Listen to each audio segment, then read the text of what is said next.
हो चुका है रण का आगाज, अब युग बदलने की तैयारी है। जीत उसी की होगी जिसका संघर्ष जारी है।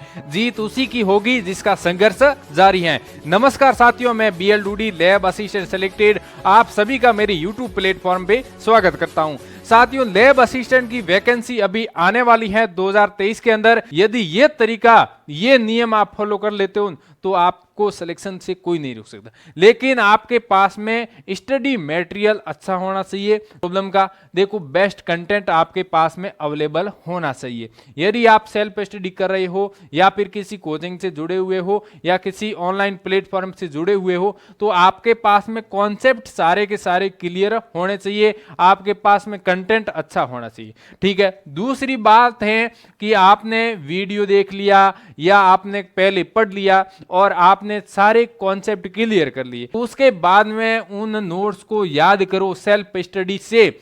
उसके बाद में क्वेश्चन प्रैक्टिस करो। साइंस हो चाहे जीके हो, सब के अंदर क्वेश्चन प्रैक्टिस बहुत ही जरूरी है। ऐसा नहीं है आप जीके के अंदर क्वेश्चन प्रैक्टिस ना करें। साइंस के अंदर हर चैप्टर के आपको क्वेश्चन प्रैक्टिस करने होंगे, वो भी बढ़िया तरीके के क्वेश्चन होने चाहिए। ठीक है, क्वेश्चन प्रैक्टिस। उसके बाद में आप टेस्ट सीरीज ज्वाइन कर सकते हो। अच्छा, टेस्ट सीरीज ऑनलाइन हो सकती है, ऑफलाइन हो सकती है। ठीक है, आपको टेस्ट सीरीज जरूर देना है। इस टेस्ट सीरीज से फायदा क्या है, आपको टाइम मैनेजमेंट का पता लग जाता है। टाइम मैनेजमेंट बहुत ही महत्वपूर्ण है, क्योंकि परीक्षा के अंदर आप परीक्षा देते हो, परीक्षा हॉल में परीक्षा देते हो तो आपको पता ही नहीं लगता है वहां पर समय कब निकल जाता है। तो इनके लिए टेस्ट सीरीज है वो बहुत ही जरूरी है। टेस्ट सीरीज आप दोगे तो आपका पेपर में टाइम मैनेजमेंट अच्छा हो पाएगा।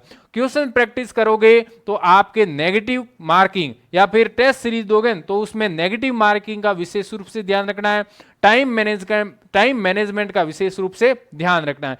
ठीक है, ये आपको नियम है वो फॉलो करोगे तो बढ़िया तरीके से आपकी तैयारी हो जाएगी। तैयारी पहले से ही स्टार्ट कर देनी, होली के इस शुभ अवसर से ही स्टार्ट कर देनी है। और आपको कोई भी गाइडेंस चाहिए, हेल्प चाहिए तो मैं तैयार हूं आपके साथ।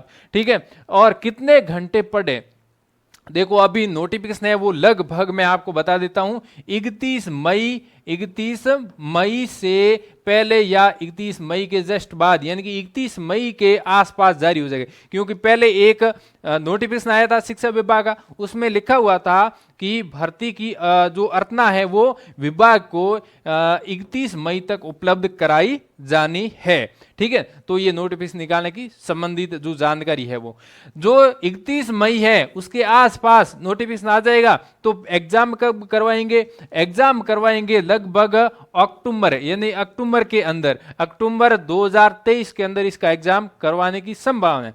यदि अक्टूबर में एग्जाम या सितंबर में एग्जाम नहीं होता है तो फिर आचार संहिता लग जाएगी, इलेक्शन आ जाएंगे, तो फिर तो आपका एग्जाम है वो हो जाएगा लगभग फरवरी, यानी कि फरवरी 2024 में। ठीक है, 2024 में इसका एग्जाम करवाएंगे।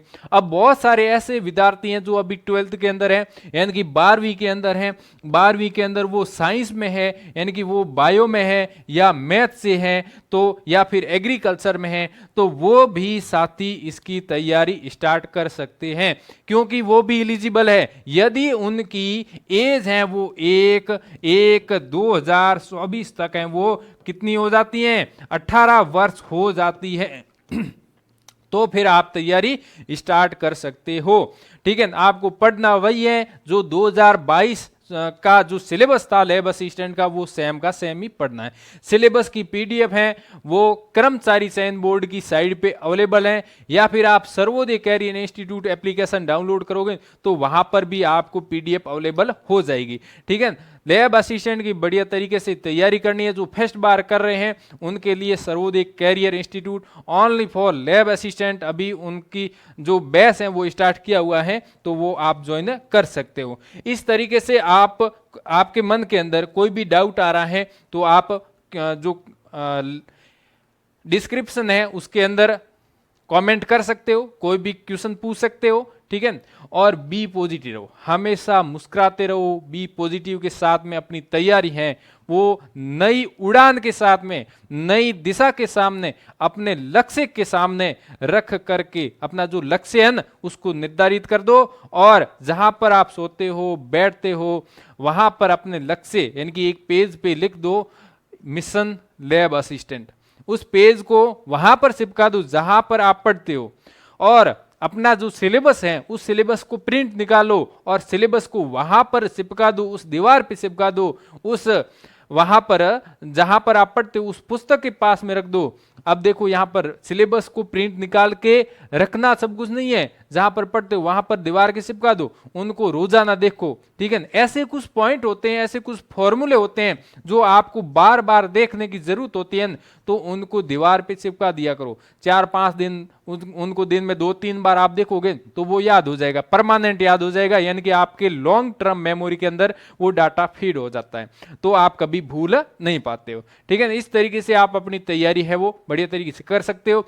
लैब असिस्टेंट साइंस के लिए जो बुक हैं, किताब हैं या फिर गाइड हैं वो कौन सी यूज करें, यानी कि आप बोलोगे कि सर हमको एक किताब बता दो, बेस्ट बुक बता दो, कौन सी बेस्ट बुक्स, यानी कि बेस्ट बुक बता दो सर, हमको क्या बता दो, बेस्ट बुक किताब बता दो जिससे हम तैयारी कर लें। देखो मार्केट के अंदर अभी साइंस की ऐसी कोई बुक्स अवेलेबल है नहीं जिससे आपके एक किताब से एक गाइड से काम चल जाए, क्योंकि मैंने बहुत सारी गाइडें देखी हैं लेकिन उसके अंदर वो कंटेंट अवेलेबल नहीं है जिससे सिलेक्शन हो जाए, ठीक है। तो बेस्ट बुक के लिए देखो अलग अलग सब्जेक्ट की अलग अलग किताबें, थ्योरी के लिए अलग, क्वेश्चन प्रैक्टिस के लिए अलग किताबें आपको लानी पड़ेगी।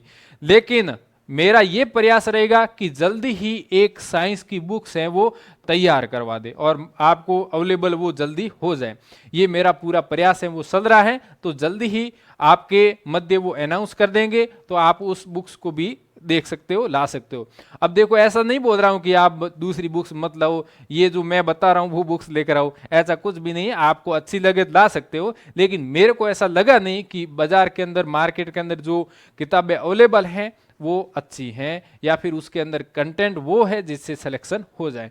ऐसे तो बहुत सारे भंडार मिल जाते हैं, ठीक है। अब बेस्ट बुक्स वो है जिससे आपका सिलेक्शन हो जाए, ठीक है। जैसे मैं आपको बता दूं साइंस के लिए, बायोलॉजी के लिए मैं आपको बता दूं, सबसे पहले बायो के लिए आप बुक है वो ला सकते हो एनसीईआरटी, एनसीईआरटी और आरबीएसई यानी कि राजस्थान बोर्ड वाली किताबें हैं 11वीं 12वीं की, वो आप ला सकते हो। फिजिक्स के लिए वो आप ला सकते हो, केमिस्ट्री के लिए, ठीक है। तो आप इसमें से थ्योरी है वो क्लियर कर सकते हैं, कॉन्सेप्ट क्लियर कर सकते हैं। लेकिन क्वेश्चन प्रैक्टिस के लिए आप फिंगर टिप्स की गाइड आती है वो ला सकते हो, वो काफ़ी महंगी भी आती है, एक किताब भी आ जाती है लगभग 600-700 रुपये में। और आप ला सकते हो फिजिक्स की और केमिस्ट्री की, बायो की, तीनों के लिए फिंगर टिप्स की ला सकते हो। या फिर फिजिक्स के लिए एक बेस्ट बुक आती है इररलेस फिजिक्स, यानी कि वो भी आप ला सकते हो, वो थोड़ी सी बड़ी आती है, नीट लेवल की आती है, उसमें भी टॉपिक वाइज क्वेश्चन भी दे रखा है और थ्योरी भी दे रखी है, उसके अंदर अच्छा कंटेंट है उसके अंदर, लेकिन वो थोड़ा सा बड़ी है, उसमें चैप्टर भी ज़्यादा है, लेकिन इतना लैब असिस्टेंट में चैप्टर नहीं है, इतने सिलेबस के अंतर्गत नहीं है। तो सुविधा ये रहेगी मेरे अनुसार, जो मेरा प्रयास है वो रहेगा जिससे आपको ये सारी फैसिलिटी एक ही किताब के अंदर मिल जाए, आपको बहुत सारी किताबें न लानी पड़े। थैंक यू, धन्यवाद, जय हिंद।